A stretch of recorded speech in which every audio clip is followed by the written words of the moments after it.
Shalom saudaraku, selamat berjumpa lagi dalam pemuridan level 2, pelajaran ke-8.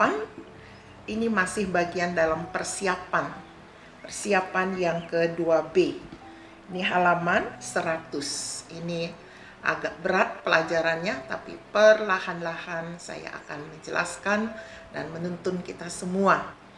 Baik, mari kita berdoa sebelum kita belajar. Tuhan sumber segala hikmat, Tuhan yang memberikan firman ini, mari terangi hati kami, supaya kami mengerti apa yang Engkau maksudkan, dan kami siap melakukannya. Dalam nama Yesus, amin.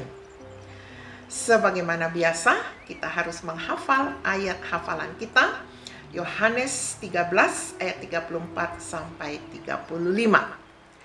Aku memberikan perintah baru kepada kamu, yaitu supaya kamu saling mengasihi. Sama seperti aku telah mengasihi kamu, demikian pula kamu harus saling mengasihi. Dengan demikian semua orang akan tahu bahwa kamu adalah murid-muridku, yaitu jikalau kamu saling mengasihi. Ulang. Aku memberikan perintah baru kepada kamu, yaitu supaya kamu saling mengasihi, sama seperti aku telah mengasihi kamu. Dengan demikian, semua orang akan tahu bahwa kamu adalah murid-muridku, yaitu jikalau kamu saling mengasihi. Oke, besok kita ulang lagi. Kita lanjut pelajaran kita. Di buku saudara halaman 100, nomor yang ke-7.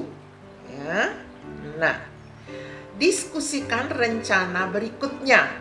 Rencana berikutnya yaitu bagaimana kita akan memasuki pemuridan level 3. Sudah dipersiapkan dari pelajaran 8 ini, ya, yaitu dinamika penginjilan, ya. Masih dinamika pemuridan satu pelajaran lagi, yaitu sampai pelajaran 9. Oke. Nah, atau bidang pelayanan lainnya. Ya, kita belum masuk ke bidang pelayanan lain dulu. Masih fokus ke dinamika pemuridan ini atau pemuridan yang dinamis level 2. Dan persiapan untuk masuk ke level 3, dinamika penginjilan atau penginjilan yang dinamis. Nah, untuk itu kita akan membaca, ya. Kalau kita ketemu muka dengan muka, kita bisa bergantian membaca. Tapi sekarang saya mengajak kita membaca bersama-sama. Dinamika penginjilan suatu peluang di buku saudara halaman 112 sampai 115, ya. Saya sudah ketikkan di sini untuk kita akan membaca dan menyimak bersama-sama. Ini adalah persiapan memasuki level 3. Hati kita disiapkan dulu. Nah, jadi dinamika penginjilan pribadi lepas pribadi atau penginjilan dinamis one to one, satu lepas satu, ya, one to one. Ini suatu peluang. Banyak orang Kristen masa kini ingin mengalami pengalaman adikodrati yang sama, yang dinamis, dan hidup yang penuh kuasa Roh Kudus seperti yang dilukiskan di dalam Alkitab Perjanjian Baru dalam Kisah Para Rasul ketika murid-murid itu dipenuhi oleh Roh Kudus. Hal itu tidak sekedar merupakan suatu sandiwara bagi mereka, tetapi merupakan suatu pencurahan, sesuatu yang baru di dalam kehidupan mereka sebagai akibat dari kualitas hidup baru yang mereka miliki, yang dilukiskan dengan kata Kristus hidup di dalam mereka. Kualitas hidup yang sama tersedia bagi kita semua apabila kita memberi tanggapan terhadap firman Allah. Nah, Rencana Allah. Rencana Allah bagi setiap orang percaya ialah menjadi saksi bagi Dia. Anda adalah bagian yang sangat penting dari karya Allah yang meliputi seluruh dunia. Anda, saya, merupakan bagian yang sangat penting dari karya Allah yang meliputi seluruh dunia, di mana Ia sesungguhnya menghendaki pekerjaan ini akan diselesaikan oleh umatnya pada zaman ini. Tiap-tiap kita punya tanggung jawab di zaman kita. Ya. Adakah hal lain lagi yang lebih penting daripada terlibat dalam pekerjaan Allah untuk memberitakan karya penyelamatan Allah yang sempurna bagi manusia yang ada di dalam Yesus Kristus? Buat saya tidak ada. Ini jauh lebih penting dari semua pekerjaan, yaitu memberitakan karya penyelamatan yang sempurna dari Allah bagi manusia yang telah jatuh dalam dosa, dan itu tersedia di dalam Yesus Kristus. Oke, kuasa Allah, janji Allah. Tetapi kamu akan menerima kuasa kalau Roh Kudus turun ke atas kamu, dan kamu akan menjadi saksiku baik di Yerusalem dan di seluruh Yudea dan Samaria dan sampai ke ujung bumi. Roh Kudus yang sama yang mendiami mereka diam juga di dalam kita saat ini. Ketika kita sudah percaya, kita sudah belajar itu di pelajaran 6. Ya. Oke. Nah, sekarang kita lanjut. Apakah dinamika penginjilan atau apakah penginjilan dinamis itu di pelajaran yang level 3 ini? Apa sih pelajaran itu? Nah, pertama, dinamika penginjilan terdiri dari 6 pelajaran. Saudara dipersiapkan, ada 6 pelajaran. Latihan pribadi lepas pribadi atau one to one yang dipergunakan oleh satu orang untuk melatih seorang yang lainnya, yang pada gilirannya akan melatih orang lain juga. Itu tujuannya. Jadi kenapa harus one to one? Kenapa satu lepas satu? Tujuannya orang yang kita sedang kader, yang sedang muridkan itu akan bisa melanjutkan lagi pelayanan ini. Nah, saudara, lewat internet ini, lewat YouTube ini, saya sebenarnya sedang mentutor, mementori, memuridkan banyak saudara. Itu sebabnya kalau saudara ada kesulitan, langsung japri saya. Ya, kalau ada buku yang diperlukan, japri saya berikan saudara gratis. Tuhan sudah sediakan. Oke, jadi belajar ini harus dengan buku. Kalau saudara nggak pakai buku, bingung nanti. Ya, oke. Yang kedua, jadi dinamika penginjilan itu, untuk setiap pelajaran dibutuhkan 1 jam pertemuan bersama dengan tujuan. Jadi di dinamika penginjilan di level 3 itu, saudara tidak hanya di dalam kelas memuridkan, tetapi ada pelajaran bersama-sama di dalam kelas, tetapi ada juga kita harus keluar untuk menjumpai orang. Jadi pelajaran itu dirancang begitu. Yang di dalam kelas tujuannya apa? Memahami bahan pelajaran, saling membagi pengalaman masing-masing, sharing sebelum kita terjun ke lapangan. Secara bergantian berlatih menginjili atau role playing, ya. Kemudian kita berdoa sebelum kita turun ke lapangan. Nah, lalu Anda akan belajar bagaimana menyampaikan berita tentang Kristus kepada orang yang punya hubungan dengan gereja kita. Kita cari orang yang ada hubungan dengan gereja kita. Hal ini akan memperlengkapi Anda dan akan membangkitkan kepercayaan diri yang lebih besar untuk berbicara dengan orang lain tentang Kristus. Jadi kita akan mulai dengan orang-orang yang dekat, ya, yang ada di lingkungan kita, yang kita duga, wah ini dia kayaknya keselamatannya belum jelas. Nah, itu yang akan kita dekati. Itu yang akan menjadi objek pelayanan kita. Nah, wajib membaca atau mendengarkan YouTube ini yang saya sedang upload sekarang, yang saudara sedang dengarkan. Ini wajib. Ini namanya dinamika penginjilan atau penginjilan dinamis. suatu peluang. Ya, ini suatu peluang. Saya sedang jelaskan ini. Apakah Anda sudah membuat rencana untuk melanjutkan pertumbuhan iman Anda dengan mengikuti pelajaran pemuridan level 3? Saya sedang menantang saudara sekarang. Apakah saudara mau menyiapkan diri untuk masuk ke level 3? Tidak hanya berhenti di level 2 ini. Nah, saudara yang menjawab, saya akan menyiapkan diri untuk terus upload YouTube sampai pelajaran level 3. Ya, walaupun agak sulit, tapi saya percaya Tuhan akan menolong. Nah, bisa didiskusi dengan pemurid Anda bagaimana memulainya. Nah, diskusinya seperti ini. Pemuridan level 3 itu adalah kesempatan untuk kita bersaksi. Apakah yang dapat Anda lakukan untuk memperkenalkan Injil kepada seorang sahabat Anda yang bukan Kristen? Atau mereka yang Kristen tapi saudara tahu keselamatannya belum begitu pasti. Ini misalkan teman kantormu, tetangga, teman dalam satu kumpulan, ya, di arisan mungkin, ya. Nah, saya menjawabnya di sini. Saya dapat membagikan kesaksian hidup saya, bagaimana saya menerima keselamatan dari Allah, dan bagaimana Allah menggenapi setiap janjinya dalam firman-Nya. Jadi, ini yang dapat saya lakukan bagi mereka. Pertama-tama saya akan ceritakan bagaimana saya mengalami perubahan, pertolongan dari Tuhan ketika saya menerima keselamatan yang Yesus berikan. Ya, ini kan pengalaman nyata, ya.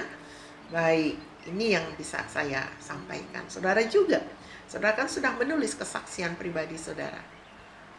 Perubahan yang saudara alami sejak saudara mengenal Kristus. Oke? Kepada siapa Anda akan bersaksi? Objeknya siapa? Ya.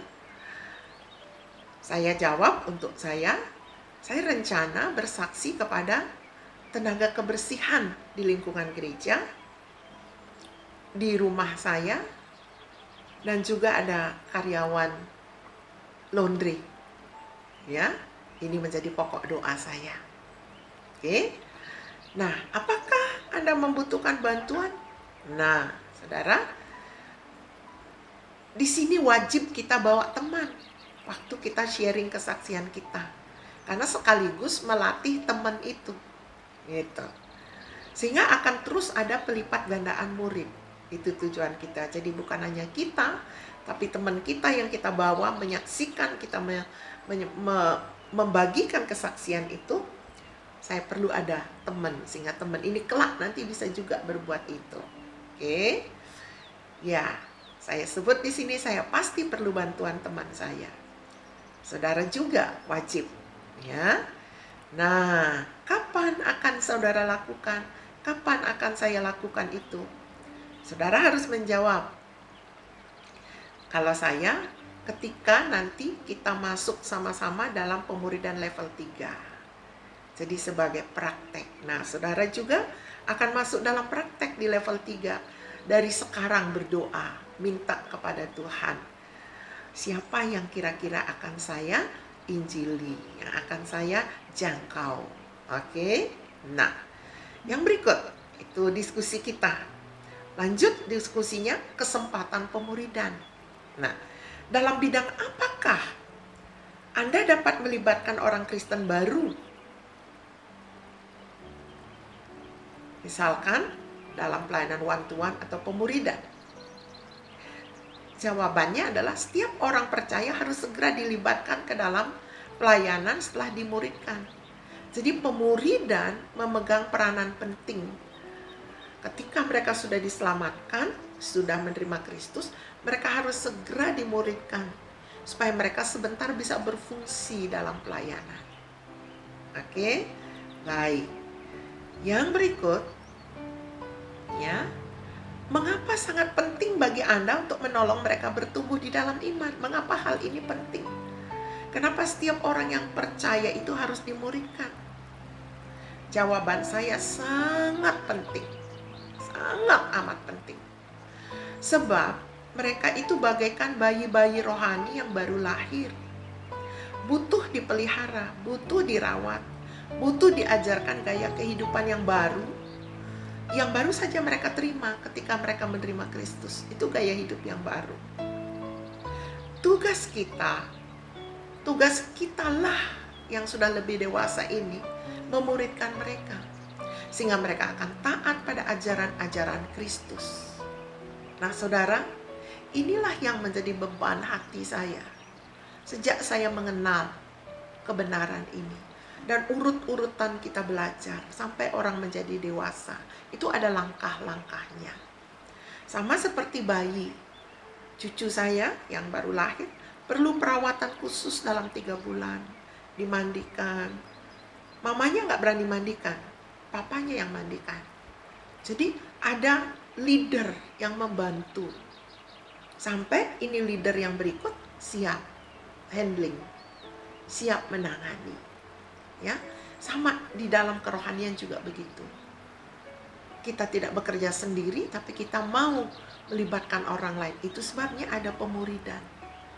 Jadi, kalau saudara tekun mendengarkan YouTube ini dan melakukan apa yang saya sampaikan, saudara adalah calon-calon pemurid yang akan bisa bersama-sama saya menolong orang lain di gereja saudara masing-masing. Ya, secara khusus saya menyebutkan gereja Rehobot di mana saya ada di sini, dan di mana saja YouTube ini didengarkan, saudara bisa menjadi channel untuk menjadi pemurid yang menolong yang lain.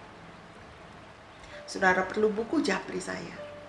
Nah, pada pemuridan level 3 nanti, Anda akan melakukan kunjungan yang bersifat penginjilan. Pada umumnya kunjungan ini akan memakan waktu kurang lebih 1 jam. Ditambah waktu perjalanan kita. Jadi pemuridan level 3 ada setengah jam kita ketemu sama-sama, 1 jam kita untuk mencari di luar, ditambah perjalanan waktu kita menuju ke tempat mereka. Oke? Mengapa harus pribadi lepas pribadi? Mengapa one to one? Mengapa nggak sekaligus banyak? Ya, karena apa? Penginjilan jangka pendek one to one atau pribadi lepas pribadi ini sangat mudah dilipat gandakan. Sangat mudah membimbing 1 orang. Tapi ya lewat YouTube ini banyak saudara, tinggal saudara yang akan bertindak. Ya, bertindak untuk melanjutkan. Ini cara yang paling mudah untuk meneruskan latihan ini dari 1 orang kepada orang lainnya. Ya. Yang kedua, hampir setiap orang mampu melakukan latihan secara perorangan. Seorang pria melatih seorang pria lainnya, dan seorang wanita melatih wanita lainnya. Itu yang normalnya. Dan itu sangat mudah bisa dilakukan. Setiap orang bisa melakukan. Dan yang ketiga, cara seperti ini, cara pemuridan one to one ini, memberi Anda kesempatan untuk berkembang menjadi pemimpin yang potensial. Saudara melatih kepemimpinan saudara dengan 1 orang. Ya, kalau sekaligus banyak, saudara pasti bingung. Ya, kalau saya sudah melewati itu semua, dan itu sebabnya saya menjadi pemimpin yang kuat karena latih dari yang kecil itu. Saudara bisa mulai dari 1 orang. Yang keempat, mengapa one to one? Anda akan menjadi pribadi yang lebih bertanggung jawab. Bertanggung jawab atas murid yang saudara bina. Saudara, saya untuk menyiapkan YouTube ini saya bangun jam 4, saudara.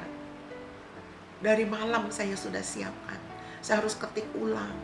Saya harus setting semua. Tapi saya percaya Tuhan sedang pakai.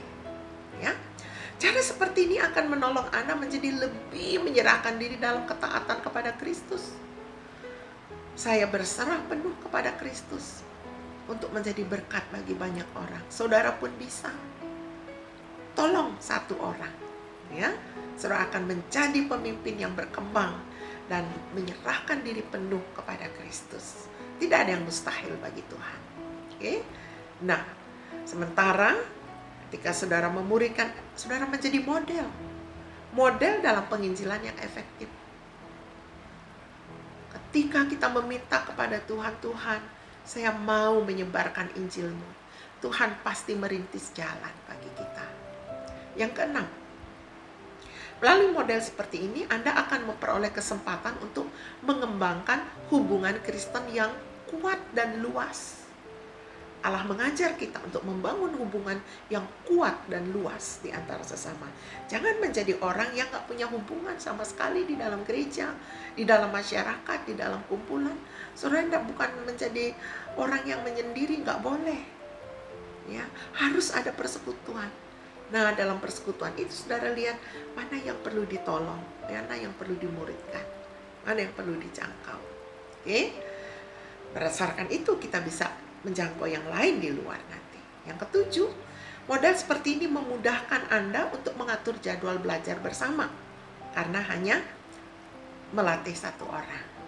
Nah, tujuan dari penginjilan dinamis atau dinamika penginjilan atau pemuridan level 3, apa tujuannya? Satu, membantu Anda memiliki visi penginjilan. Pelan-pelan Allah akan memasukkan visi penginjilan itu. Dua, mengokohkan kepercayaan Anda kepada Roh Kudus. Sebagaimana ia menggerakkan Anda dan membimbing Anda untuk bersaksi, berlatih hidup bersama dengan Roh Kudus. Yang ketiga, membantu Anda untuk belajar bagaimana menyampaikan kesaksian pribadi. Yang keempat, memperlengkapi Anda untuk menjadi saksi bagi Kristus. Yang kelima, membantu Anda merencanakan tindak lanjut yang efektif bagi jiwa-jiwa baru. Jadi saudara akan memiliki mata rohani yang tajam ini, jiwa-jiwa baru di dalam gereja perlu diapakan. Jangan dibiarkan begitu. Yang keenam, membantu Anda untuk melatih orang lain bagaimana harus bersaksi. Jadi ada pelipat gandaan. Ini tujuan dari pemuridan level 3. Apa yang telah engkau dengar daripadaku di depan banyak saksi, kata Paulus kepada Timotius, percayakanlah itu kepada banyak orang yang dapat dipercaya, yang juga cakap mengajar orang lain. Ya, ini kita perlu pelipat gandaan. Jadi apa yang saya sudah terima, saya ajarkan kepada saudara. Apa yang saudara sudah terima, ajarkan lagi kepada orang lain, sehingga ada pelipat gandaan. Itu maksudnya. Nah, apakah persyaratan yang harus Anda penuhi untuk terlibat dalam penginjilan dinamis? Persyaratannya apa ya? Satu, memiliki keinginan dan tekad untuk bertumbuh di dalam hubungan dengan Kristus. Yang kedua, memiliki sikap mau diajar, rela untuk belajar dari orang lain, dan tahu bergaul dengan orang lain. Yang ketiga, bersedia membiayai bahan-bahan yang diperlukan dalam latihan. Ya, untuk saat ini materi saudara bisa dapatkan gratis, nggak perlu dulu ya, ada yang harus membayar. Yang keempat, memiliki komitmen untuk setia menghadiri pertemuan. Ya, kalau sekarang memiliki komitmen untuk dengarkan YouTube, untuk praktek apa yang diajarkan lewat YouTube. Ya. 5, memiliki komitmen untuk menyelesaikan tugas-tugas dalam setiap pelajaran. Jadi ada tugas saudara sama, selesaikan dulu baru dengar YouTube-nya. Nanti saudara belajar 2 kali. Harus pakai buku, jangan nggak pakai buku. Saudara bingung nanti. Nah, saya tanyakan, sudahkah Anda mengatur rencana untuk mengikuti pelajaran dinamika penginjilan atau pemuridan level 3? Saya harap dengan tantangan ini, saudara akan menyiapkan diri. Ya, saya percaya saudara bisa. Apakah ada yang perlu saya bantu? Nah, saudara tinggal japri saya. Nah, sekarang kita lanjutkan ke daftar periksa untuk pelajaran 9. Jadi pelajaran ini mempersiapkan saudara masuk di level 3, juga menyiapkan diri untuk masuk ke pelajaran yang ke-9, masuk di daftar periksanya. Siapkan nanti waktu saudara. Jadi istilahnya jiwa saudara dipersiapkan untuk maju. Itu daftar periksanya di halaman 120 ya, nanti masih jauh, tapi jiwanya disiapkan untuk belajar. Itu maksudnya bahan ini. Oke, lalu kita akan tutup dengan doa menggunakan lembaran ini. Biasa lembaran doa, tuliskan di situ pokok doa saudara, dan inilah pokok doa kita dalam YouTube ini ya. Ada yang sudah dijawab, ada 2 yang belum dijawab. Yang keempat, di pokok doa ini agar pemuridan melalui YouTube ini menghasilkan murid-murid yang setia dan mampu tamat sampai level 3. Itu doa saya. Jadi saudara yang nanti mampu tamat, japri saya berikan saudara sertifikat dan memenuhi nanti. Ini jawaban doa. Saya rencana ada Zoom dengan semua saudara yang mendengarkan YouTube ini, ya. Nanti saya akan sampaikan linknya itu kepada saudara lewat YouTube juga supaya saudara tahu. Kemudian saya rencana membuatnya tanggal 26 Januari. Doakan biarlah ini bisa jadi. Kita akan ketemu dalam Zoom. Berapa sih murid YouTube yang setia? Saya mau tahu. Kita mau tatap muka lewat Zoom. Oke? Baik, sampai di sini pemuridan kita untuk YouTube bagian 2P. Mari kita berdoa. Tuhan, tolonglah kami supaya kami setia dan mempersiapkan diri untuk belajar lebih lanjut. Dalam nama Yesus. Amin. Sampai jumpa.